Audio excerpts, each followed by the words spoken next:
Chapter 11 मैंने legally आपकी बेटी को खरीद लिया है। चार्मी की बात सुनकर टीना सोच में पड़ गई। हेलो मैडम, आप सुन रहे हो? चार्मी की फिर से आवाज आई। हाँ, सुन भी रही हूँ और समझ भी रही हूँ। एक काम तुमसे ठीक तरह से नहीं होता, टीना चार्मी को डांटते हुए बोली। सॉरी मैडम, पर बता नहीं इन ह्यूमन राइट्स वालों का क्या ही पंगा है। हर बार ओडेवेक बाहर आ जाते हैं और झेलना कंपनी के स्टॉक को पड़ता है। पिछली बार 10% से मार्केट में हमारे शेयर की प्राइस डाउन हुई थी। चार्मी डरी हुई बोली। ठीक है, शांत हो जा, मैं कुछ करती हूँ, टीना ने बोलकर कॉल डिस्कनेक्ट किया। किया दोनों की बात पास बैठे ध्यान से सुने जा रही थी, तभी उसने देखा टीना ने उस डिजिटल डिस्प्ले में से एक नंबर डायल किया। स्क्रीन पर महेताब रॉय लिखकर आ रहा था। ये महेताब रॉय और कोई नहीं, रुद्र और धवल के दोस्त पलाश के पिताजी ही थे। खैर, ये तो आगे जाकर ही पता चलेगा। थोड़ी देर घंटी बजने के बाद सामने से आवाज आई, hello. Hello mister Mehtab Roy, टीना ने मुस्कुराते हुए जवाब दिया। अब कैसे याद आई आपको मेरी? महेताब ने तंज कसा। क्या करे, प्यासे को पानी पीने के लिए किनारे तो आना ही पड़ता है, टीना मुस्कुराते हुए बोली। किया उसके चेहरे की झूठी हंसी साफ देख पा रही थी। अब बता भी दो, क्या काम है जो तुमने फोन किया? महेताब रॉय सीरियस होते हुए बोला। अब टीना भी मजाक के मूड में नहीं थी, वो बोली। महेताब जी, ये दिव्यांका भास्कर को आप समझाते क्यों नहीं कि मिस्टर सिंघानिया का पीछा छोड़ दे? टीना ने कहा। सामने से महेताब की आवाज आई। लालची औरत को आज तक पीछे हटते हुए देखा है कभी? महेताब बोला।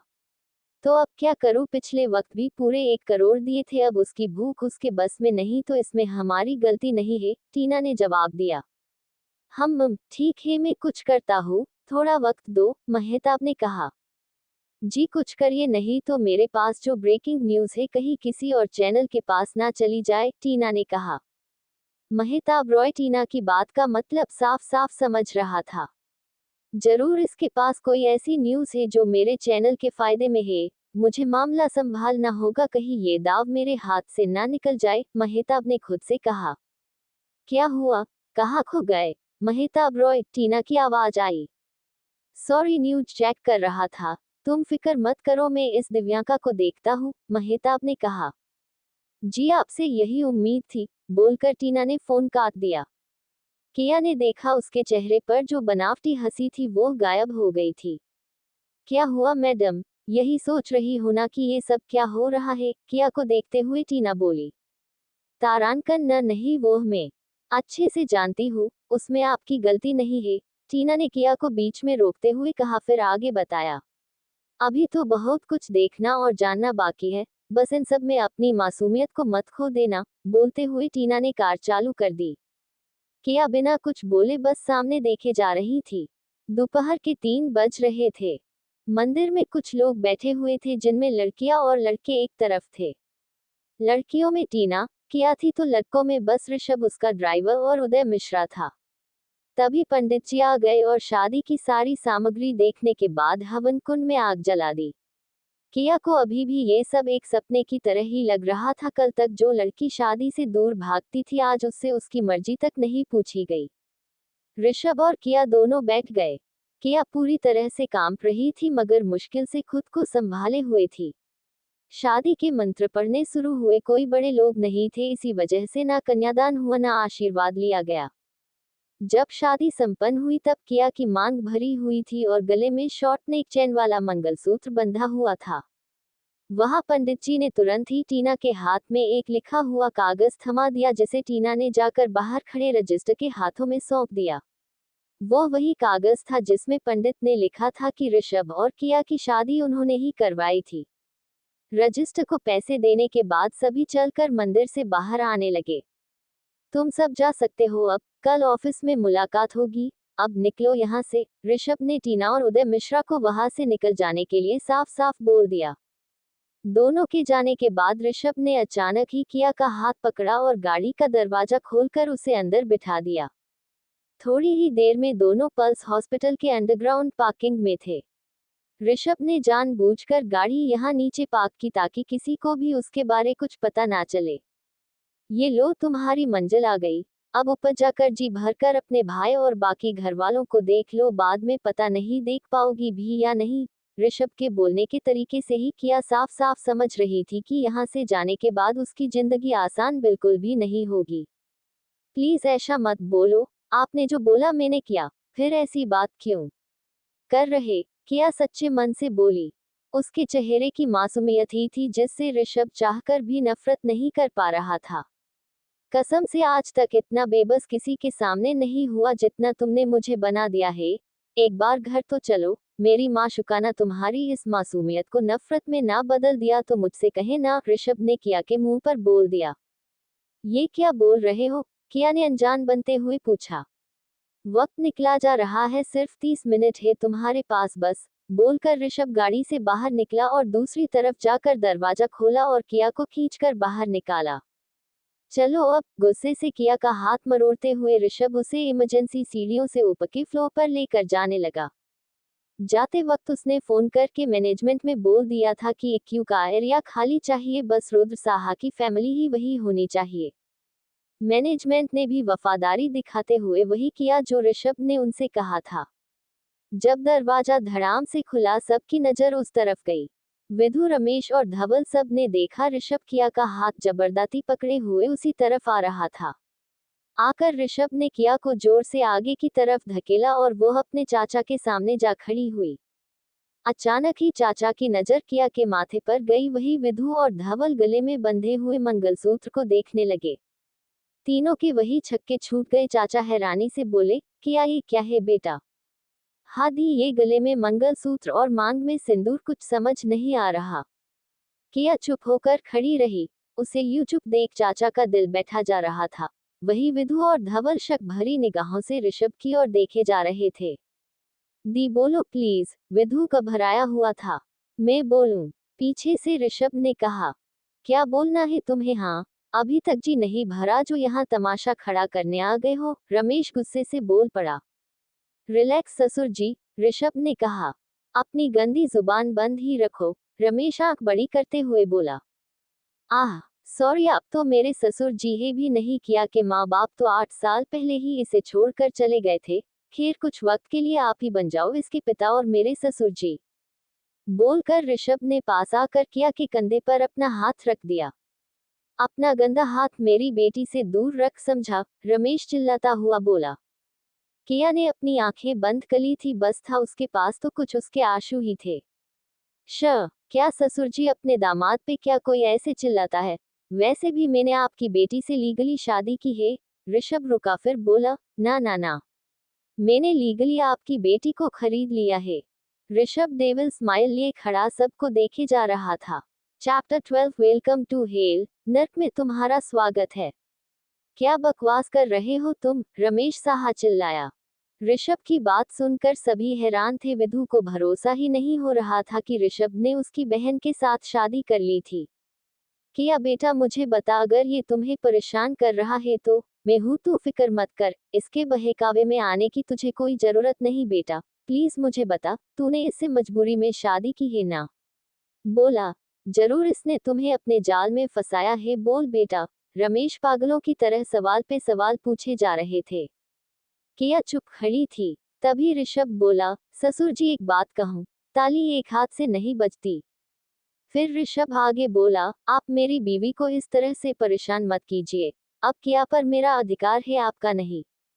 ऋषभ की बात सुनकर रमेश गुस्से से लाल आंख लिए ऋषभ को घूरे जा रहा था। ऋषभ आगे बोला, और रही बात आपके सवालों की तो जवाब में दे देता हूँ। इसने अपनी मर्जी से मुझसे शादी की है और मैंने कोई जबरदस्ती नहीं की, मर्जी उसकी थी। अब उसकी जो मजबूरी रही हो वो आपकी बेटी की प्रॉब्लम है, मेरी नहीं। ऋषभ बोला। उसकी बात सुनकर सभी हैरानी से किया को देखे जा रहे थे। बीवी वक्त नहीं है, प्लीज जाकर अपने भाई से मिल लो, ऋषभ ने कहा। तभी रमेश बोला, तुम कौन होते हो मेरी बेटी से इस तरह से बात करने वाले? ससुर जी थोड़ा शांत रहिए, ये हॉस्पिटल है, आपका घर नहीं। तो आवाज नीचे रखिए, नहीं तो बाहर फिकवा दिए जाओगे और किसी को पता भी नहीं चलेगा। ऋषभ की आंखों से अब अंगारे बरस रहे थे। किया डरी हुई बोली, प्लीज चाचा बस कीजिए, बोलकर वो अंदर इक्यू में चली गई। किया ज्यादा कुछ नहीं बोल पाई क्योंकि वो चाचा से कुछ भी नहीं बोल सकती थी और ऋषभ के खिलाफ वो जा नहीं सकती थी। बाहर ऋषभ दीवार से सटके खड़ा था और तीनों को देखे जा रहा था। वही धवल, विधु और रमेश जी भी ऋषभ को गुस्से से देख रहे थे। अंदर इक्यू में किया स्टूल पर बैठी रुद्र को देखे जा रही थी। माफ करना रुद्र, मैंने शादी भी कली और तू मुझे देख भी नहीं पाया। जानती हूँ जब तुझे पता चलेगा तो तू बहुत नाराज होगा, मगर मेरा भरोसा कर, मेरे पर और कोई रास्ता नहीं था। मेरे साथ जो हो सो हो, पर तुझे कुछ हो गया तो जीते जी मैं मर जाऊंगी। प्लीज मुझे माफ कर देना। किया रुद्र का हाथ पकड़े रोने लगी।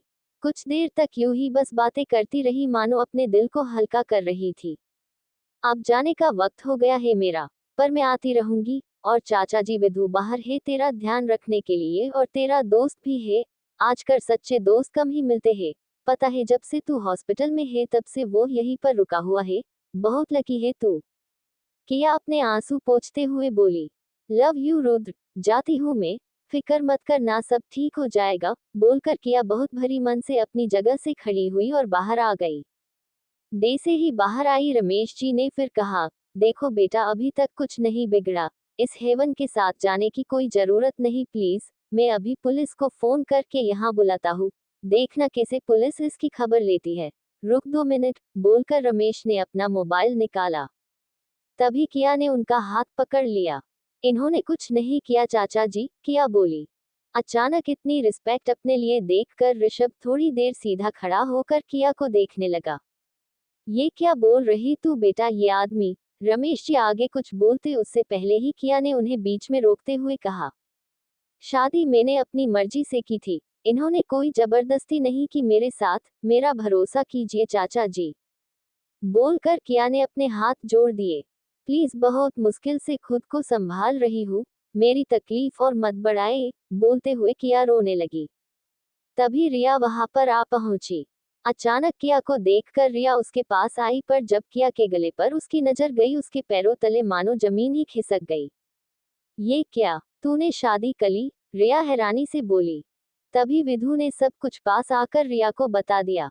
विधु की बात सुनकर रिया एक पल के लिए ठिठक गई, फिर दूसरे ही पल उसने अपने हाथों से तालियां बजाना शुरू किया। उसकी इस हरकत से सभी हैरान थे। ये क्या कर रही बेटा? रमेश जी हैरानी से रिया को देखकर बोले। वह रे, क्या मानना पड़ेगा, मुझे लगा तू अपने भाई को इंसाफ दिलाएगी, पर ये क्या? तूने तो अपने भाई के गुनहगार, जिसकी बहन ने तेरे भाई की ये हालत की, उसी से शादी रचा दी। रिया हंसने लगी। इंसान के गिरने की भी कोई हद होती है, पर तेरी तो कोई हद है ही नहीं। रिया गुस्से से बोली, पर उसके चेहरे पर अजीब सी मुस्कान थी। विधु आगे आया। ये क्या बोल रही तू? विधु बोला। जो बोल रही सच ही बोल रही हूँ। आज तक उसके जैसी गिरी हुई औरत नहीं देखी मैंने। रिया बोली। अपनी जबान को लगाम दे रिया। तुझे पता भी है तू क्या बोल रही? रमेश जी गुस्से से बोल पड़े। उफ, कम मोन पापा, आपको नहीं लगता इसका नाटक अब कुछ ज्यादा ही चल रहा? रिया बोली। रिया, तू गलत समझ रही। मेरी बात सुन। किया बोल ही रही थी कि रिया ने उसे बीच में रोक लिया। मुझे मत सिखा। एक तो तेरी वजह से मैं जिससे प्यार करती थी वो मुझसे दूर हो गया, अब इस अमीर इंसान को अपने जाल में फंसा कर शादी कर ली। वाह। रिया बिना देखे किया पर अपना सारा गुस्सा निकल रही थी। किया मुंह दबाए बस रोए जा रही थी। अगर अभी भी कुछ शर्म लाज जैसा कुछ बचा है ना, तो चली जा यहाँ से। अगर रुद्र भी यहाँ होता ना, तो तेरी इस हरकत से उसे खुद पर शर्माने लगती कि वो तुझ जैसी लड़की का भाई है। रिया उंगली दिखाते हुए बोली। किया रोते हुए अपने मुंह पर हाथ रखी वहां से इमरजेंसी के रास्ते नीचे भागी। बेटा सुनो, ये रुक जाओ। रमेश जी चिल्लाते रहे, मगर कोई फायदा नहीं हुआ। वही ऋषभ ने रिया की आंखों में नफरत, गुस्सा और दर्द एक साथ देखा। दी, अब मुझे शर्म आती है कि मैं तुझ जैसी लड़की का भाई हूँ। अब प्लीज जा यहाँ से। विधु हाथ जोड़ते हुए बोला। वहां खड़े 2 गार्ड और कुछ डॉक्टर्स के साथ अंदर खड़ी नर्स भी ये सब सुन रहे थे, पर किसी की मजाल थी जो आवाज ऊंची करे। ऋषभ चेहरे पर मुस्कान लिए वहां से नीचे वापस पार्किंग में चला आया। उसने देखा किया वहां खड़ी रोए जा रही थी। ऋषभ ने चाबी के रिमोट से गाड़ी अनलॉक की और दरवाजा खोलो। अंदर बैठ जाओ, नहीं तो ठंड लग जाएगी। वैसे भी दिल्ली की रातें सर्द भरी होती है। ऋषभ की बात सुनकर किया अपने आंसू पोंछते हुए गाड़ी में बैठ गई। ऋषभ ने गाड़ी हॉस्पिटल से बाहर निकली और शहर से बाहर जाने वाले रास्ते पर ले आया। वैसे तुम रोती काफी अच्छा हो, ऋषभ बोला। ऋषभ की बात सुनकर किया उसे देखते हुए बोली, सॉरी वो बस, किया कुछ आगे बोल नहीं पाई। वैसे अच्छा ही। एक सर्वे के मुताबिक लड़कियों को हार्ट अटैक काफी कम आते हैं। ऋषभ की बात सुनकर किया उसे देखने लगी। किया को समझ नहीं आया ऋषभ क्या बोलना चाहता था।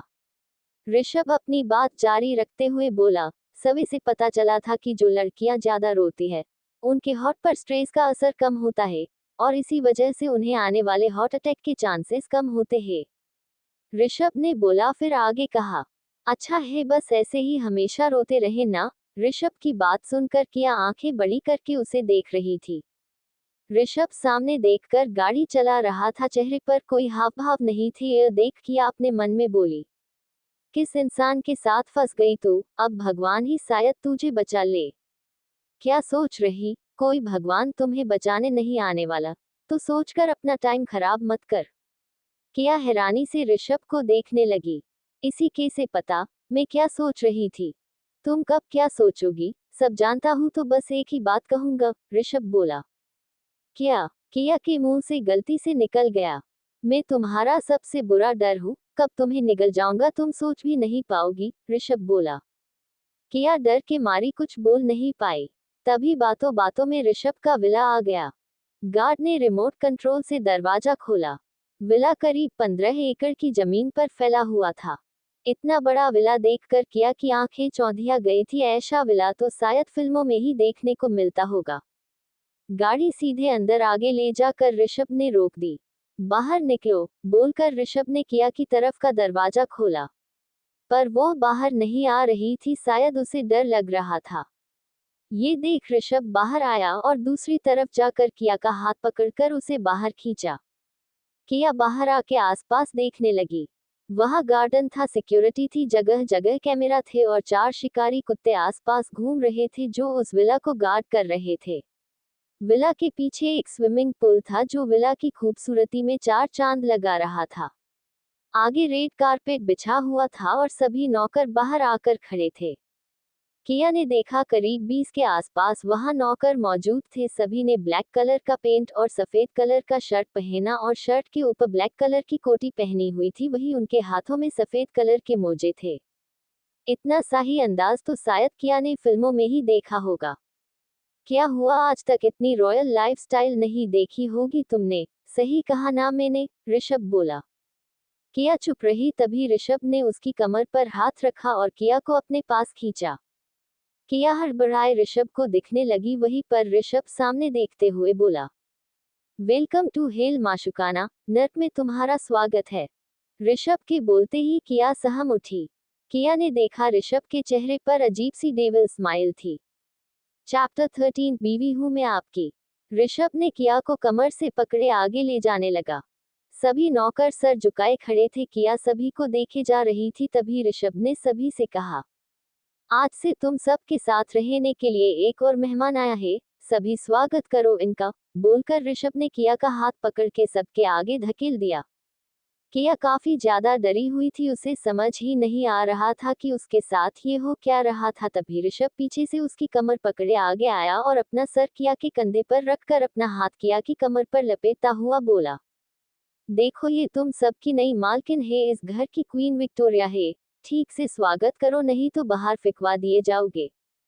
सभी सर झुकाए अपना नाम बताने लगे और किया को वेलकम करने लगे। तभी एक बटलर बाहर आया। वो करीब 55 साल का था। वो अपने हाथ में एक शराब की बोतल लिए खड़ा था। जब नजदीक आके ऋषभ के पास खड़ा हुआ तब किया ने देखा वो एक रसियन वोडका थी। उस पर मेड इन रसिया लिखा था। किया चुप होके खड़ी थी, वही ऋषभ उससे लिपट कर खड़ा था। तभी उस बटलर को देखकर ऋषभ बोला, अरे नथुलाल जी आप आ गए, लाइए मेरी प्यास बुझा दीजिए। बोलकर उस बटलर के हाथ से वोडका लेकर ढक्कन खोलकर बोतल अपने होठों से लगा ली। किया ने देखा ऋषभ काफी ज्यादा शिद्दत से पिए जा रहा था, मानो कोई अमृत हो। आह, बोलकर ऋषभ ने नथुलाल की तरफ देखा। वो अब नशे में आ चुका था। किया डरी हुई बस चुप खड़ी थी। ऋषभ अभी भी उसे लिपट कर खड़ा था। वह मजा आ गया। एक बात कहूं बीवी, ऋषभ डकार मारते हुए बोला। किया चुप खड़ी थी, उसकी हिम्मत ही नहीं हो रही थी कि कुछ बोले।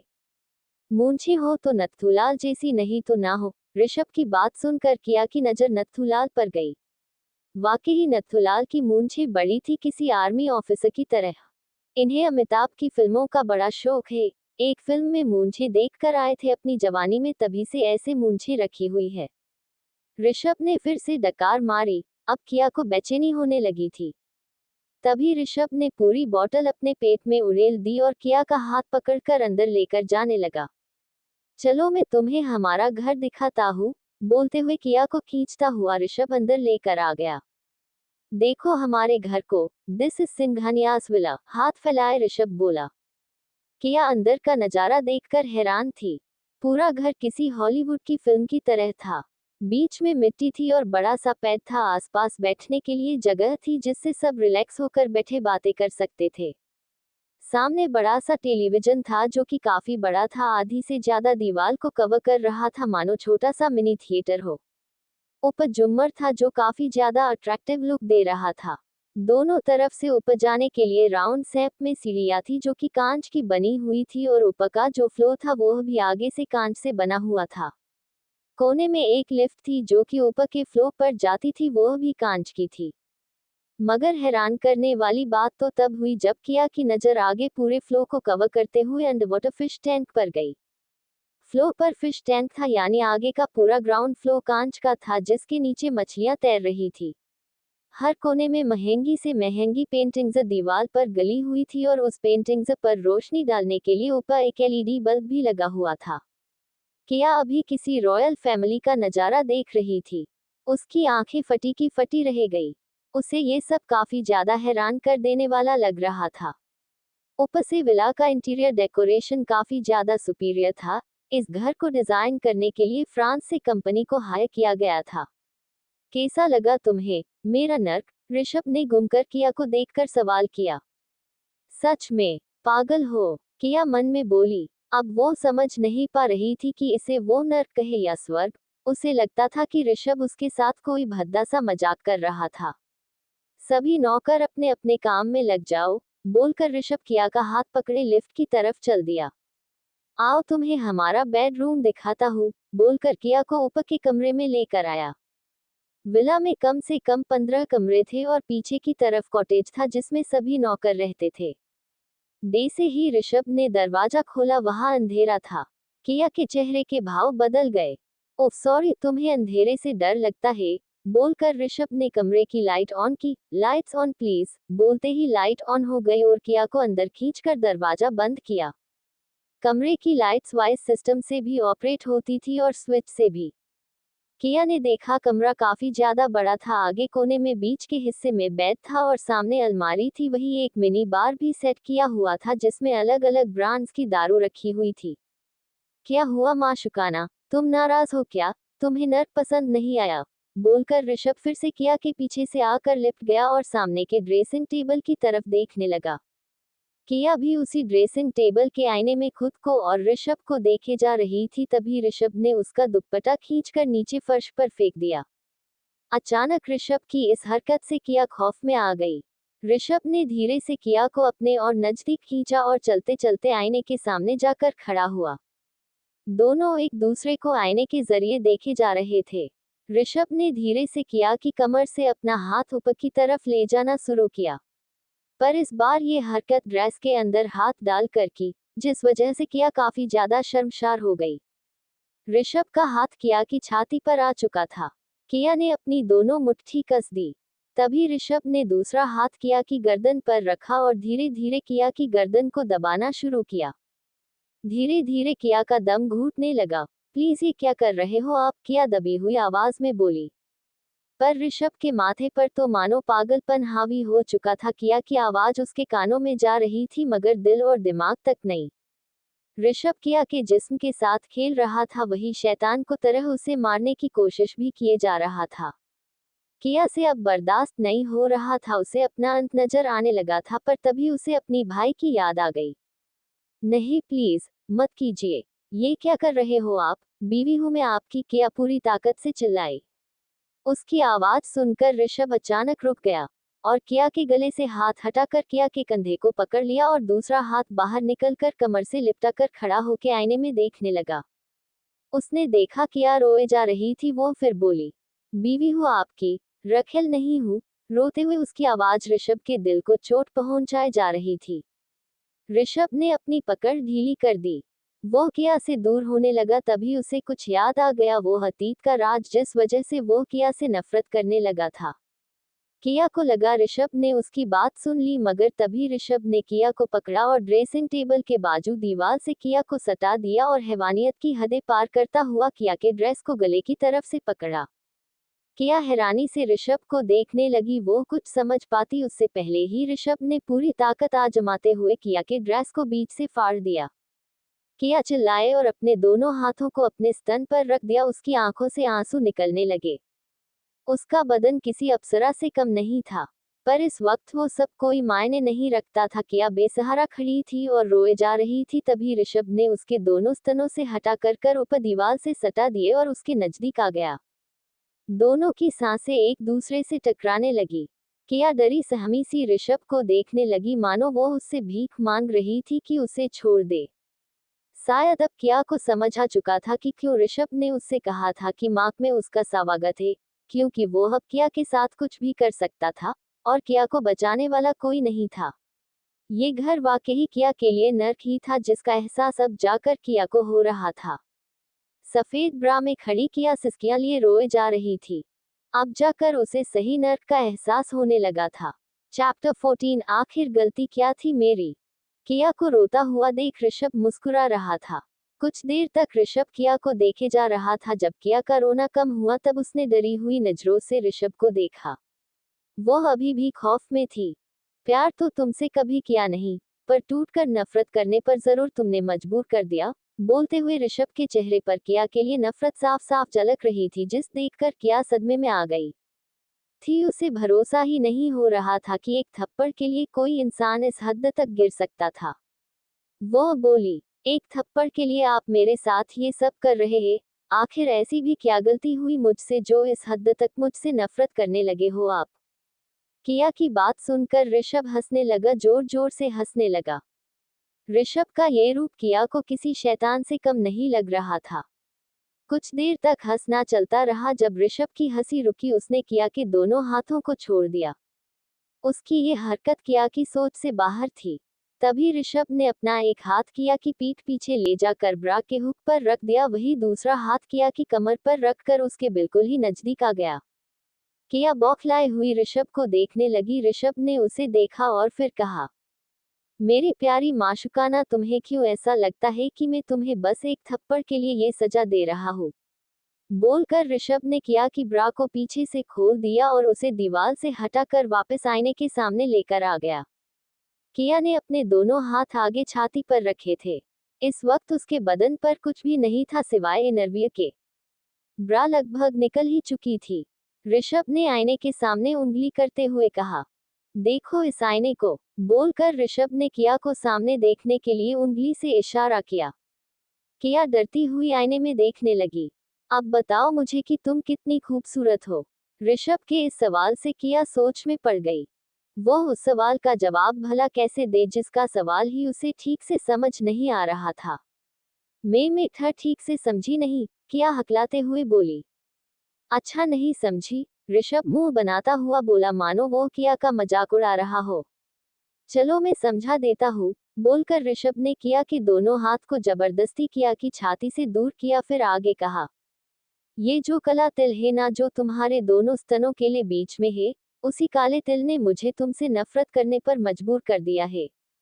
ऋषभ की बात सुनकर किया हैरान थी, भला उसकी छाती पर बने काले तिल की वजह से ऋषभ कैसे उससे इतनी नफरत करने लगा था। आखिर उस रात जब उन दोनों में सेक्स हुआ था तब दोनों एक दूसरे को जानते ही कितना थे।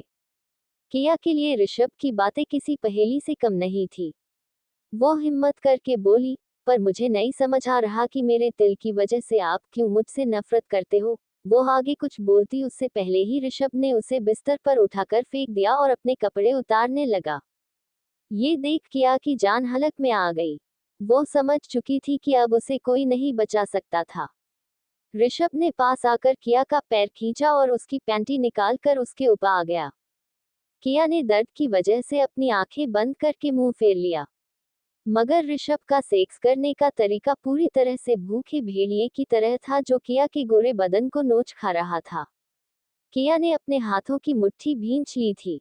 वो दर्द से मना करती रही पर ऋषभ ने उसकी एक ना सुनी और अपनी हैवानियत उस पर दिखाता रहा। रो रो कर किया की आंखें सूज गई पर कोई फायदा नहीं हुआ। आखिर जब ऋषभ थक गया वो किया के साइड पर कंबल खींच कर सो गया। किया बस रोए जा रही थी, उसे काफी ज्यादा दर्द हो रहा था, उसकी वजाइना शायद से सूज गई थी। उससे ये सब बर्दाश्त ही नहीं हो रहा था। ऋषभ बस घोड़े बेचकर सो चुका था। आधी रात का वक्त था। किया अभी भी सोई नहीं थी। उसे शायद बाथरूम जाना था। वो धीरे से ऋषभ से दूर हुई। उसने पूरा ध्यान रखा कि ऋषभ की नींद न टूट जाए। धीरे से उसने अपनी ब्रा और पैंटी पहनी और लड़खड़ाती हुई बाथरूम की तरफ जाने लगी। धीरे से पहुंचकर वो दरवाजा खोलकर बाथरूम में गई और लाइट चालू कर पॉट पर बैठ गई। जब उसने यूरिन पास कर लिया तब वो खड़ी हुई और ठीक से देखने की कोशिश करने लगी। उसने देखा कि नीचे की तरफ सूजन नहीं थी पर दर्द काफी ज्यादा था, जिस वजह से उसकी आंखों से आंसू निकलने लगे। आज उसे सबसे ज्यादा डर लग रहा था। अपने मम्मी पापा की याद आने लगी थी।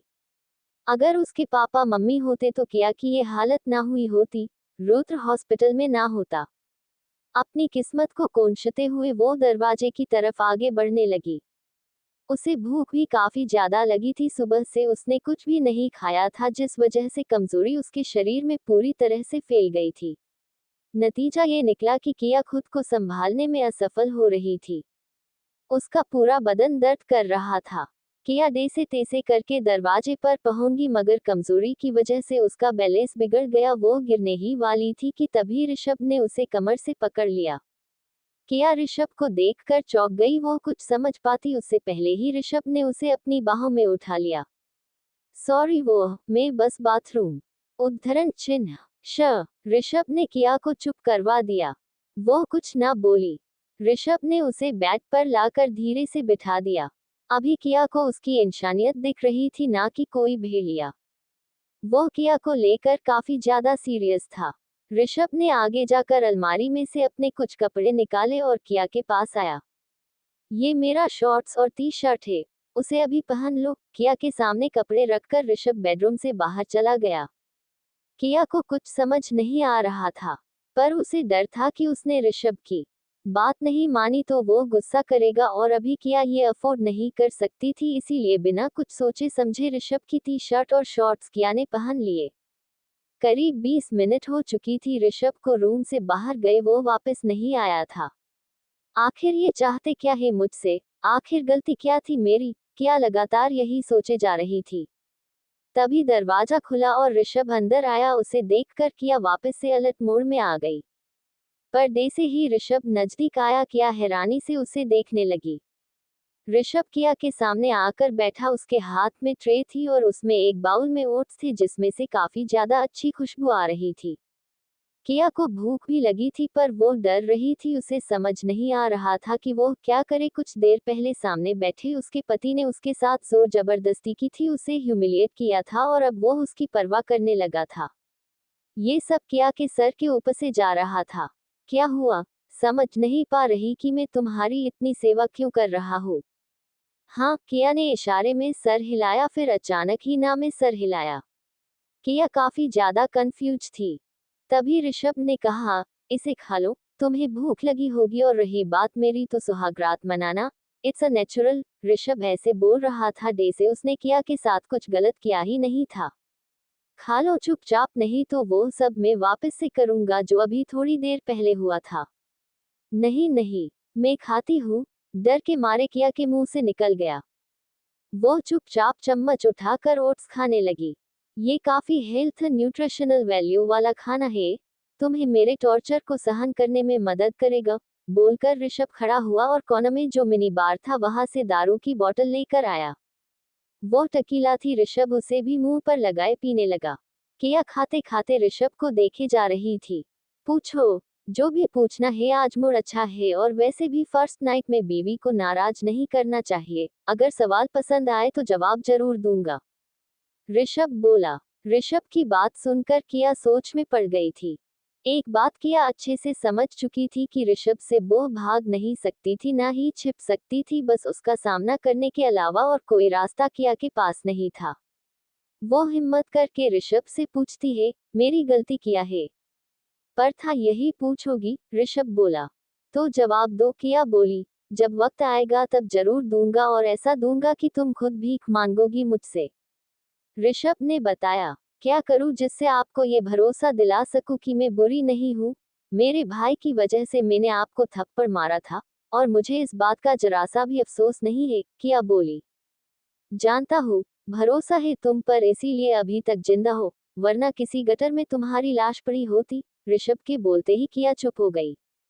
वो डरी हुई थी, तभी ऋषभ हंसने लगा जोर जोर से।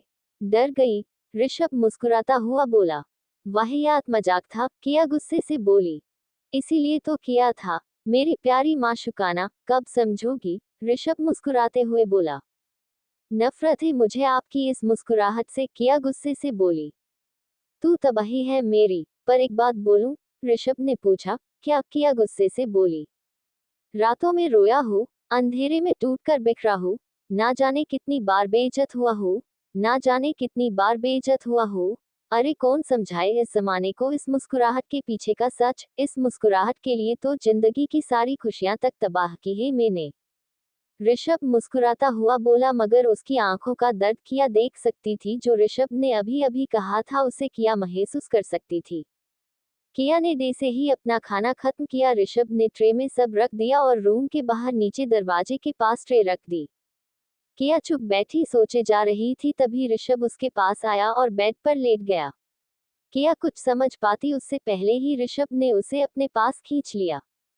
किया हड़बड़ाई हुई ऋषभ को देखने लगी, पर ऋषभ ने उसे कमर से पकड़कर अपने पास खींचा और कंबल डालकर किया से लिपट कर सोने लगा।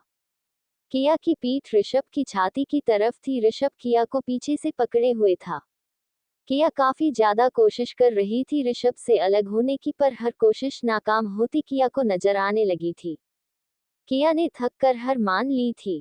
चुपचाप सो जाओ, ऐसा वैसे कुछ नहीं करूंगा, प्रॉमिस, और जो तुम जानना चाहती हो वो इतनी आसानी से तो मैं तुम्हें नहीं बताने वाला, बोलकर किया को और अपने पास खींच लिया और जोर से किया को पकड़े सोने लगा। किया को भी ये सब अच्छा लगने लगा था कि ऋषभ इतना भी बुरा नहीं था। अगर वो चाहता तो और भी बहुत कुछ कर सकता था, पर उसने नहीं किया। किया इस वक्त ऋषभ की बाहों में शांत थी, उसे बेचैनी नहीं हो रही थी। अब सवाल ये था कि ऋषभ आखिर किया से चाहता क्या था। किया को कुछ समझ नहीं आ रहा था, और इन सारे सवालों को अपने मन में लिए कब उसकी आंख लग गई उसे पता ही नहीं चला। आखिर कौन सा राज था जो ऋषभ इतनी आसानी से किया को नहीं बता रहा था? 8 साल पुराने उस राज के खुलने पर किया क्या करेगी वो तो आने वाला वक्त ही बताएगा। जब कल किया का सामना ऋषभ की बहन नताशा से होगा तब क्या होगा, जानने के लिए पढ़िए मेरी इस जुनून से भरी प्यार और नफरत की कहानी को। चैप्टर 15, नताशा सिंघानिया से किया की मुलाकात। सुबह हो चुकी थी। ऋषभ मासूम से बच्चे के डे से किया से लिपट कर सोया था। किया की आंख धीरे धीरे खुली, उसे महसूस हुआ ऋषभ अभी भी उससे लिपट कर सोया था। किया ने धीरे से ऋषभ की तरफ अपना मुंह फेरा। उसने देखा ऋषभ के होठों पर हल्की सी मुस्कान थी जो किसी छोटे बच्चे की जैसी थी। नींद में बिल्कुल ही मासूम सा था, मगर उठते ही किसी शैतान से कम नहीं था। किया बिना कुछ सोचे उसे ही देखे जा रही थी। नहीं समझ पा रही आपको? शादी की है मैंने आपसे, और मैं एक बीवी की तरह अपना फर्ज निभाऊंगी, मगर अगर मुझे अपने पास नहीं आने दोगे, मुझे समझने का मौका नहीं दोगे, तो आपकी गलतफहमी कैसे दूर करूंगी? कैसे साबित करूं कि मैं बुरी इंसान नहीं हूँ? प्लीज मुझे एक मौका दे दो, अगर उसके बाद आप बोलोगे तो आपसे दूर चली जाऊंगी, मगर खुद को मैं आपकी नजरों में साबित किए बिना यहाँ से नहीं जाने वाली। मैं कमजोर नहीं हूँ, और मैं ये सब बस अपने भाई की वजह से बर्दाश्त कर रही हूँ। जिस दिन मेरा भाई ठीक हुआ, उस दिन मैं अपनी बेइज्जती का बदला लूंगी आपसे।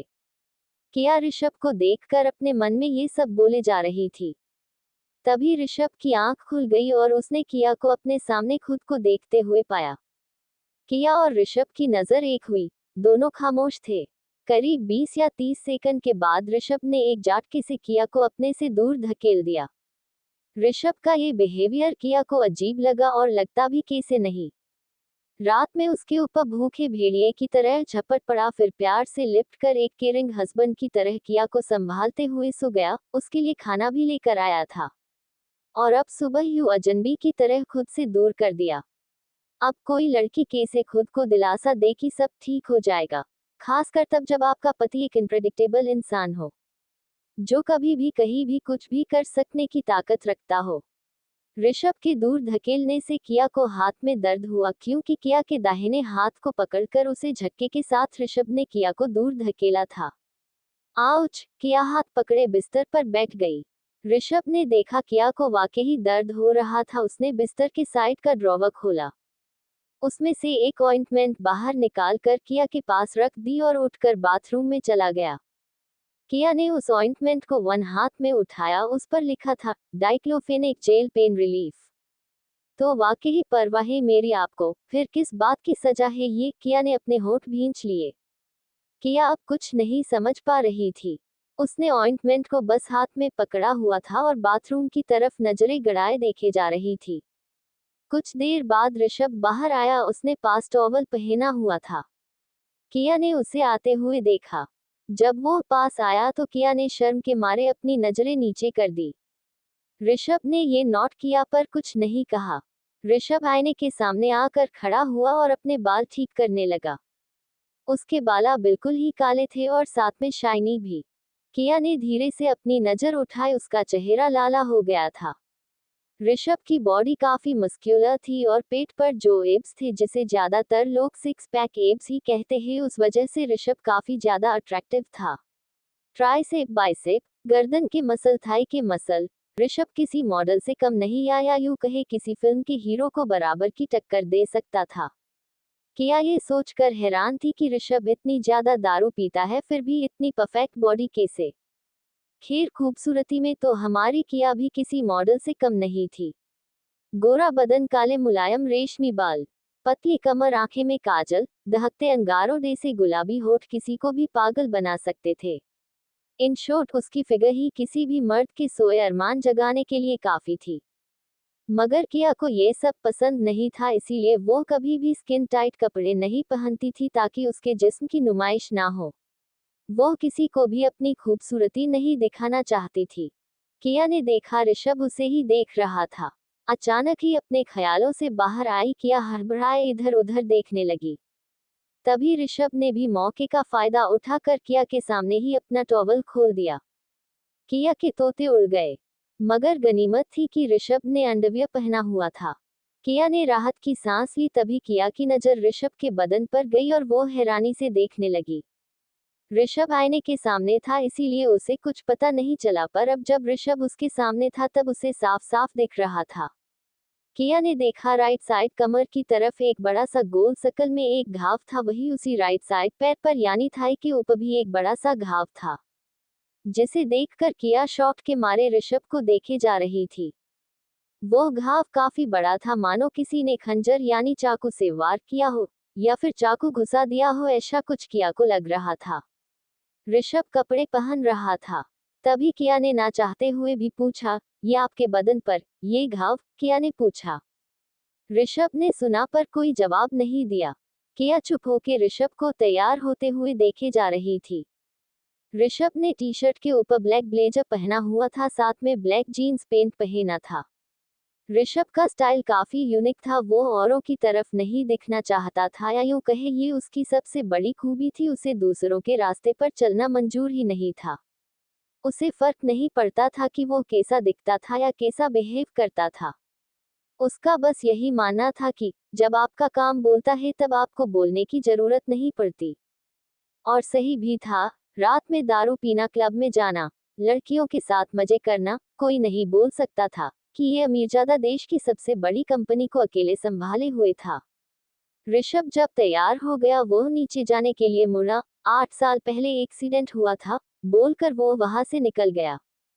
किया उसे जाता हुआ देखती रही। जब ऋषभ गया उसके बाद किया को उसकी कही हुई बात याद आई। 8 साल पहले एक्सीडेंट हुआ था। किया सोच में पड़ गई, पर थक हार कर जब उसे कुछ समझ नहीं आया तो वो नहाने चली गई। करीब 1 डेढ़ घंटे बाद वो नीचे आई। उसने देखा सभी नौकर अपने काम में व्यस्त थे। उसे भूख लगी थी इसीलिए वो इधर उधर देखने लगी। क्या हुआ मैडम? एक बूढ़ी नौकर ने आकर किया से पूछा। जी आप बता सकते हैं कि किचन कहाँ पर है? वो मुझे, किया बीच में ही रुक गई। उस बूढ़ी औरत को पता चल गया था कि जरूर किया को भूख लगी थी। आप तो इस घर की मालकिन है, तो आप मुझे बताएं आपको जी खाना है सब मिल जाएगा, वो नौकर बोली। जी शुक्रिया, पर मैं खुद बना लूंगी, आप मेरे लिए तकलीफ मत उठाए। किया मासूमियत से बोली। वो बूढ़ी बटलर काफी ज्यादा हैरान थी। किया उसकी मालकिन थी। भले ही वो कल ही इस घर में आई थी पर उस बटलर को किया के चेहरे पर घमंड या अमीरी का कोई भी भाव नजर नहीं आ रहा था। देखिए, आप ये क्या बोल रही है, प्लीज आप बैठिए, मैं आपके लिए आपको भी बोलोगी वो लेकर आऊंगी। अगर बड़े साहब को पता चल गया कि मैंने आपसे काम करवाया है तो वो मुझे नौकरी से निकाल देंगे, उस बूढ़ी बटलर ने मिन्नत करते हुए कहा। उसकी बात सुनकर अब किया भी कुछ नहीं कर सकती थी क्योंकि ऋषभ के आगे तो उसकी भी नहीं चलती थी। ठीक है, जो भी हो आप ले आइए, मैं खा लूंगी, किया बोली। आप वेजिटेरियन है या नॉन वेज खाने वाली? बटलर ने पूछा। जी वेजिटेरियन हूँ, किया ने जवाब दिया। ठीक है, आगे से लेफ्ट साइड चले जाना, वहाँ डाइनिंग रूम है, वहाँ बैठिए, मैं आपके लिए नाश्ता लेकर आती हूँ, वो बूढ़ी बटलर बोलकर वहाँ से चली गई। किया आगे से लेफ्ट साइड की तरफ मुड़ी। उसने देखा वहाँ बास्केटबॉल का ग्राउंड था, ऐसा सब लग रहा था क्योंकि आगे बास्केटबॉल की नेट लगी हुई थी, वो भी दोनों तरफ, और सभी के बैठने की जगह भी थी। किया ने देखा काफी ज्यादा सब कुछ बड़ा था, वो सब देखकर हैरान हुए जा रही थी। तभी वहीं पर डाइनिंग टेबल था, उस पर एक लड़की वहीं बैठे नाश्ता कर रही थी। किया वहां जाकर बैठ गई। किया ने उसे देखा, वो ब्रेड और बटर के साथ चाय पी रही थी। तभी वो बूढ़ी औरत वापस आई, पर इस बार उसके हाथ में एक बड़ी सी ट्रे थी। वो पास वाले दरवाजे से आई थी। किया ने अंदाजा लगाया कि ये किचन का रास्ता होगा जो पीछे बास्केटबॉल की जगह से जुड़ा हुआ था और यहीं पर डाइनिंग टेबल रखा हुआ था। सब कुछ अमीरी की झलक दिखा रहा था। वो पास आकर बोली, ये लीजिए मैडम आपका नाश्ता, बोलकर उसने ट्रे किया के सामने टेबल पर रख दी। किया ने देखा कि ट्रे के अंदर एक प्लेट में आलू के पराठे, साथ में एक बटर क्यूब रखा था और बाजू में चाय रखी थी। ये दार्जिलिंग की चाय है मैडम, आपको पसंद आएगी, बोलकर वो बूढ़ी औरत किया को सब पिरसने लगी। जी आपका नाम क्या है? किया ने पूछा। मेरा नाम मैडम अर्चना है, वो बोली। जी थैंक यू मुझे नाश्ता खिलाने के लिए, मेरा नाम किया है, किया ने कहा। जी इसमें क्या है मैडम, सर ने खास बोला था कि रात से आपको भूख लगी है तो मैं आपको अच्छे से खाना खिला दूं, अब साहब ने बोला है तो मानना तो पड़ेगा ना, वो बोली। ऋषभ की बात सुनकर किया थोड़ी हैरान हो गई, वापस से ऋषभ का ये अच्छा बिहेव उसकी समझ से बाहर था। किया चुपचाप नाश्ता करने लगी। तभी अर्चना जी की नजर दूसरी तरफ बैठी लड़की पर गई। वो लड़की उठकर जाने ही लगी थी कि अर्चना ने आवाज दी। अरे नताशा बेटा, आपने ठीक से नाश्ता भी नहीं किया? अर्चना ने पूछा। नताशा का नाम सुनकर ही किया की आंखें गुस्से से लाल हो गई, उसने अर्चना की तरफ देखा, मगर उसे देखकर किया शांत हो गई। किया ने उसकी हालत देखी, बहुत ध्यान से उसे देखा। उसे इतना तो पता चल गया था कि नताशा की हालत ठीक नहीं थी। Listen old lady, don't waste my time, okay, just mind your own business, बोलकर वो उठकर वहां से जाने लगी।